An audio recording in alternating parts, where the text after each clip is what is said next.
Hey guys, so I'm actually at work right now, so if you see me keep looking this way, it's because I'm checking the door to make sure no one's going to walk in, and if someone does walk in, you will see me quickly, abruptly shut this off probably. So let's get into it.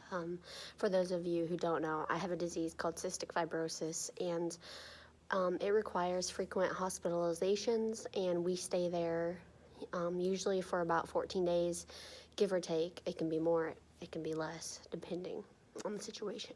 But anyhow, I have been there lots, and so I figured I would share my expertise with you guys. And also, while we're at it, giving tips, advice in the hospital, and something I wish that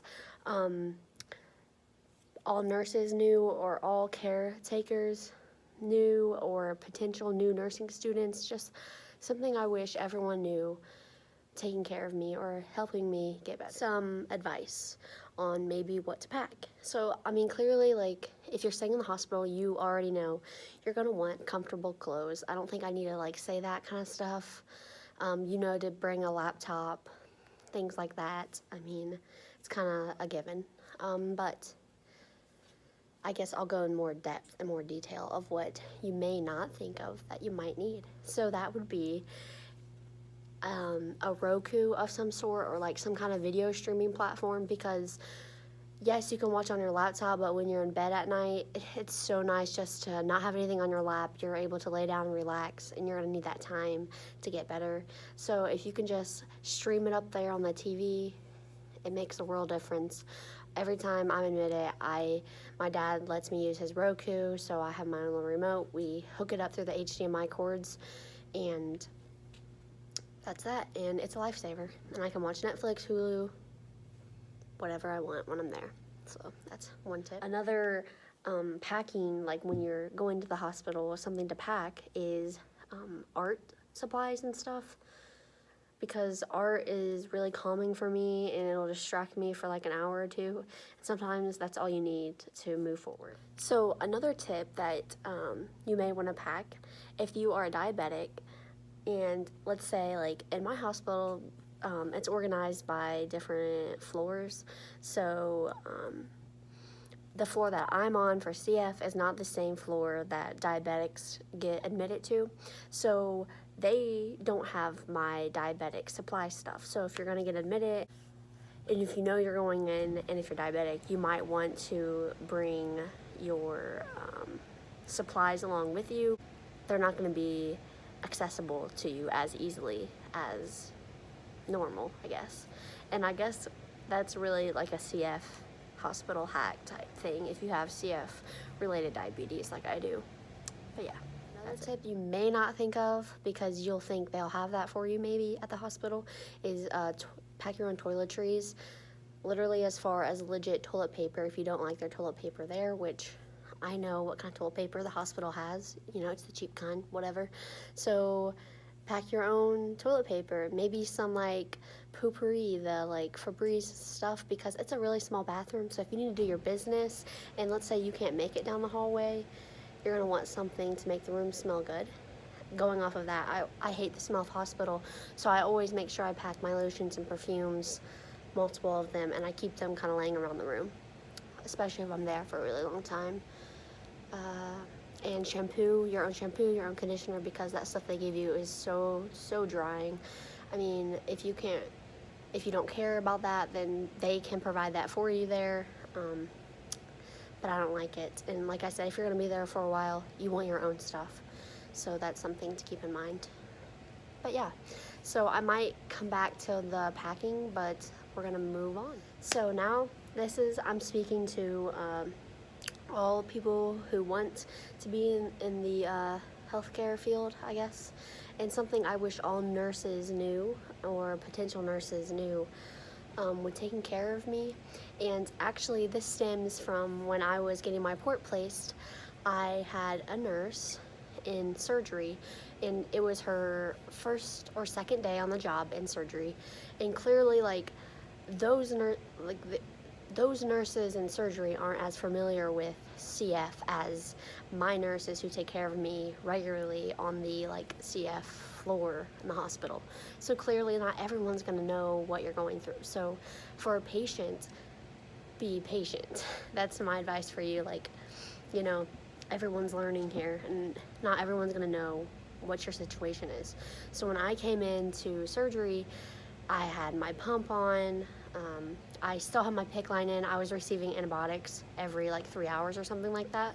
So it was like very overwhelming for her to see something like that, because that's not something she's used to seeing. So she sat down and we just started to talk, and she was like, it's like my second day on the job. I admired her because she asked me, what's something that you wish you could tell every nurse, or something you wish every nurse would know about you or about your disease or something. So I think this is pretty standard across the board. It's not just for CF, it can be for anything. I wish that healthcare providers would listen to us, the patients, more. Just seriously sit down and listen to us. Like, we know what's going on with our body a lot of times, and especially us who are sick a lot and who are in the hospital. Like, if something is wrong with me, then I'm going to be the first to know, and I can tell you, like, oh, this has happened before. If I spike a fever, then I'm going to need this and this and this, because this is what's going to happen.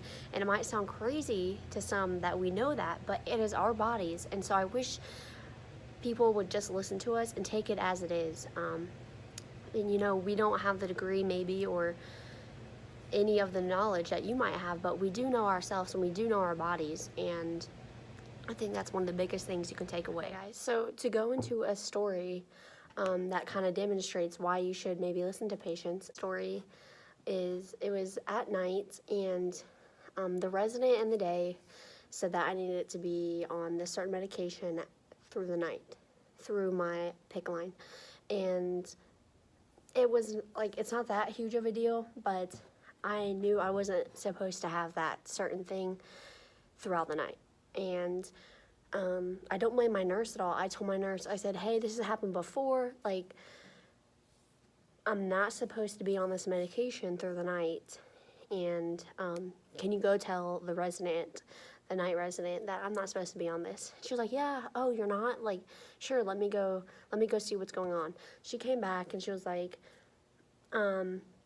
the resident said that it's in the orders, this is it.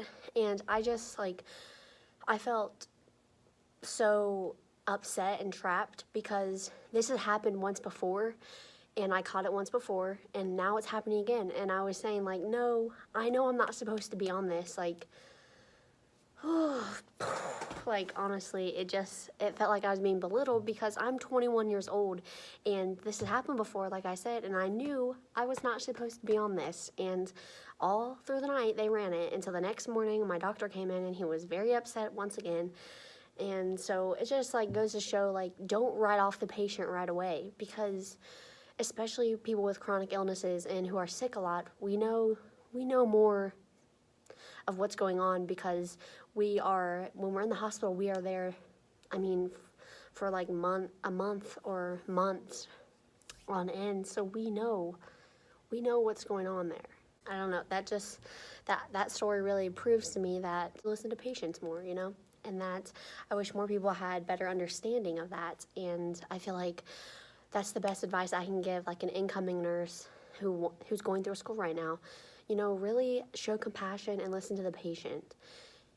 And yeah, and so that leads me leads into the next tip, and it's for patients, the patient side. Like, something I've learned of being in the hospital so much is things are not going to work out the way you want them to. Just wake up and know that.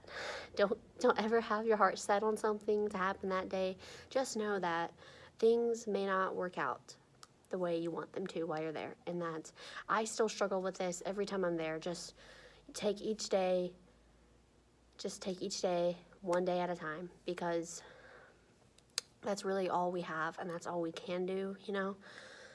Sure, it's nice to look ahead of when we'll be released from the hospital, but then again, like I said, every day changes, especially for a disease like CF.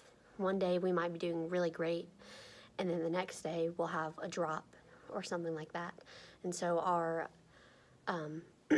exit date may change, and that's something that you can't have your heart totally set on. And, you know, literally just take each day as it is. And like I said, that's something I still struggle a lot with, because it's hard when you're in there for weeks at a time and you lose sight of that, and it can get really overwhelming. So my piece of advice is, once again, just to take each day at a time, try to stay calm, and know that everyone at the end of the day has your best interest in mind, and that they're not doing it because they hate you. This is their job. Like, I know I get usually around like the 2-week-ish mark, I start getting less and less patient, because nurses have to come in and like check you and check your PICC line very frequently throughout the day, and that can seem overwhelming for some days for me. And so it's just I need to remind myself to breathe, and they're just doing their jobs, and this is life, and this is what you have today, and you've got to make the most out of it. So that's another little advice. And like I said, I struggle with that big time, so I'm speaking to myself here. Okay guys, so that's all I have for right now on advice and tips. Maybe I'll make another video like this in the future if I think of other things, but right now I think that's it. And hopefully you learned something today. If you didn't, I'm sorry, but thanks for watching anyways. And if you'd like to see more type of medical-based videos, then let me know in the comments or through messages or anything. I'll leave all my social media down below so you can contact me. But yeah, thank you guys for watching, and please like and subscribe, and I'll see you in my next video. Bye.